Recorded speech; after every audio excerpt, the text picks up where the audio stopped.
और जब BPSC exam कराने जा रही है तो जैसे ही अभी तक एग्ज़ाम अभी लेटेस्ट वाले सारे ले रही है, उसी पैटर्न पे वो इसका भी एग्ज़ाम। लेकिन चूंकि बिहार बोर्ड के लिए बोला है कि थोड़ा सा हम और हायर लेवल का पूछेंगे, तो इसमें आपके तैयारी के लिए एनसीईआरटी बेस्ट। एक तो इस सरकार का निर्णय मुझे नहीं लगता कि बहुत सही था कि जो लड़के बीपीएससी और यूपीएससी और दरोगा और एसएससी की तैयारी कर रहे हैं, उनके साथ आप उन लोगों को जोड़ दिए जो गृह शास्त्र में जा चुके हैं और 10-12 साल से पढ़ा रहे हैं। एनसीईआरटी पे आप काम नहीं करेंगे तो आप आसानी से टीचर नहीं बनने वाले। नियोजित के नियोजित ही रह जाएंगे और बाकी बीएड के बीएड ही रह जाएंगे। नमस्कार, आप देख रहे हैं द बिहार टॉप। मैं हूं आदेशपुरी। बिहार में 1,70,000 शिक्षकों की बहाली होनी है और बीपीएससी को दारोमदार दिया गया है। बीपीएससी आपको बता दें 1 सालों से कार्य प्रणाली काफ़ी अच्छी हुई है। स्टैंडर्ड क्वेश्चन पूछे जा रहे हैं, समय से सभी परीक्षा लिए जा रहे हैं और आपको बताएं कि शिक्षक एग्जामिनेशन के डेट भी फिक्स कर दिए गए हैं। 19-20 अगस्त और 26-27 अगस्त को ये परीक्षा होनी है। क्या पढ़े आप कि अच्छा से अच्छा परफॉर्मेंस आप कर सकते हैं, क्योंकि बीपीएससी का प्रश्न पूछने का तरीका बिल्कुल बदल चुका है। तो हो सकता है शिक्षक में भी वो बदला रूप आपको दिखाई दे। हमारे साथ हैं रामांशु सर। इनसे जानेंगे कि किन किन पुस्तकों का आपको अध्ययन करना चाहिए। सर, शिक्षक बहाली बीपीएससी ले रही है, 1 साल से आप भी बीपीएससी के कार्यप्रणाली को देख रहे हैं।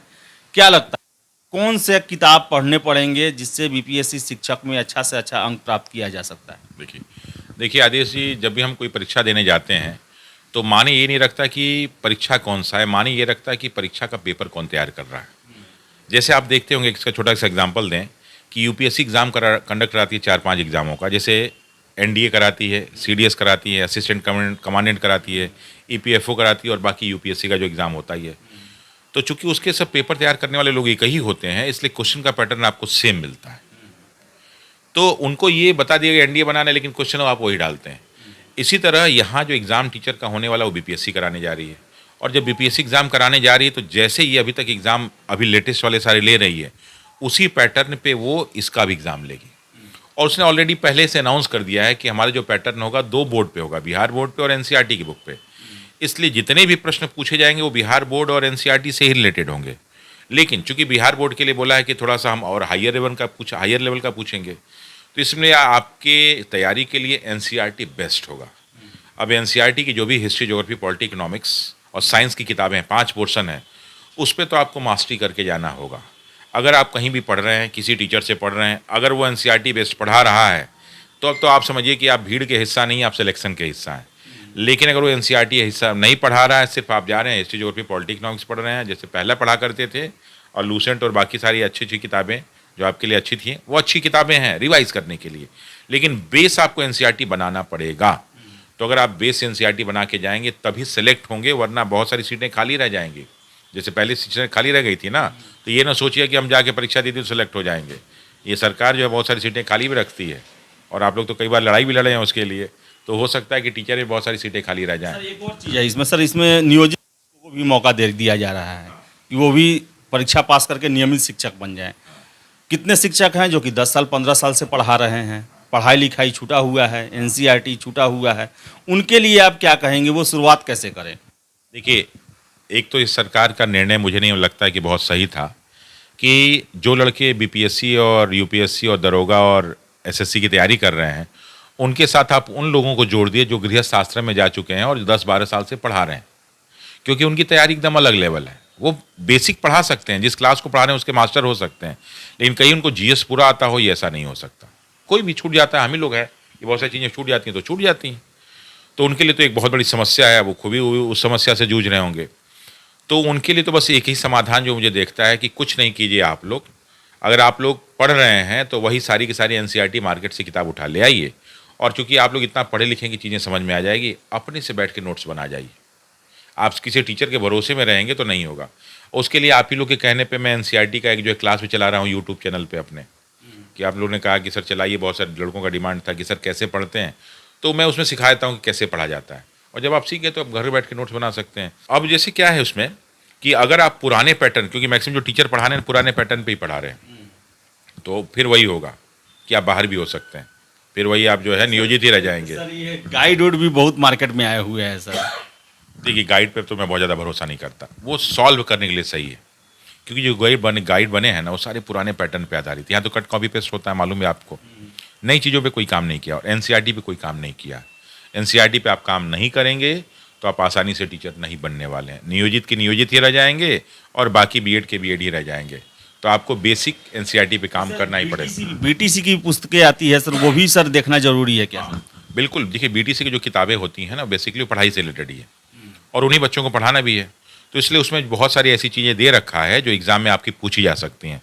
तो बीटीसी, बिहार बोर्ड और एनसीईआरटी, इन 3 को बेस बना के पढ़िए और बाकी जितनी भी मार्केट किताब में रखी है इसको पढ़ने के बाद रिवीजन के मोड में उसको पढ़ लीजिए।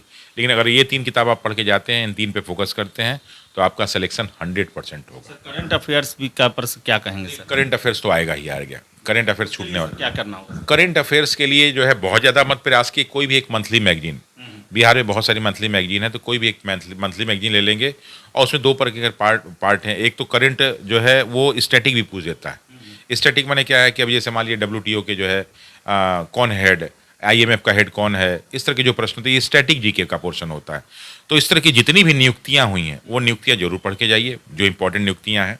फिर जो है प्रधानमंत्री, राष्ट्रपति की बहुत सारी देशों की यात्रा होती रहती है, तो उन देशों की मुद्रा, उन देशों की जो है क्या नाम, हाँ, ये सब योजना, सरकारी जितनी भी योजनाएं हैं, इन पे फोकस करेंगे तो फालतू कुछ फोकस करने की जरूरत नहीं पड़ेगी।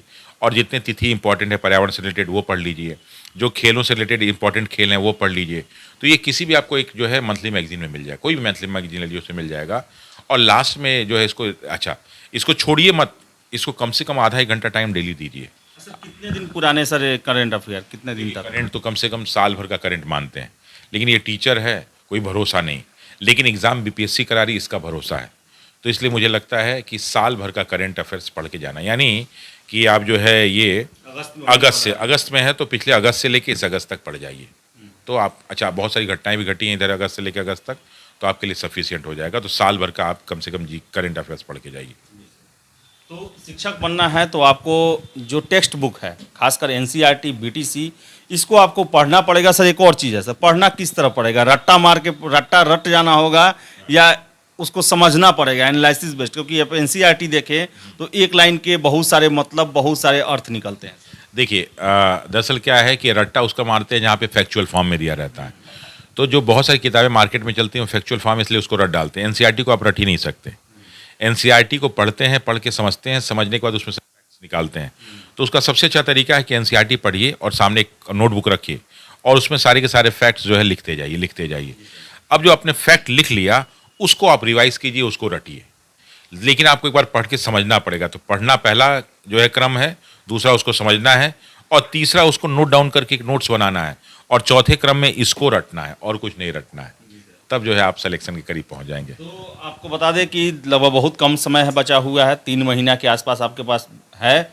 6ठा से लेकर 12 तक एनसीईआरटी के 5 पोर्शन जो है, हिस्ट्री, ज्योग्राफी, सोशल साइंस, फिर से आपको और जो सब्जेक्ट है हिस्ट्री, ज्योग्राफी, पॉलिटी, ये सब, इन सब को आपको पढ़ना पड़ेगा और हर एक लाइन को देखना पड़ेगा, नोट्स बनाना पड़ेगा, तब भी आप सिलेक्शन प्रोसेस में आएंगे। क्योंकि बीपीएससी परीक्षा ले रही है और बीपीएससी के परीक्षाओं को अगर हम पिछले 1 साल में देखें तो एनसीईआरटी बेस्ड क्वेश्चन रहते हैं और उसमें काफ़ी ध्यान से पढ़ते हैं आप, तो ही उसके क्वेश्चन आप सॉल्व कर सकते हैं। तो शिक्षक परीक्षा है और आयोग ने भी कह दिया है कि शिक्षक परीक्षा में ज्ञान और आपकी बुद्धि दोनों की जांच की जाएगी।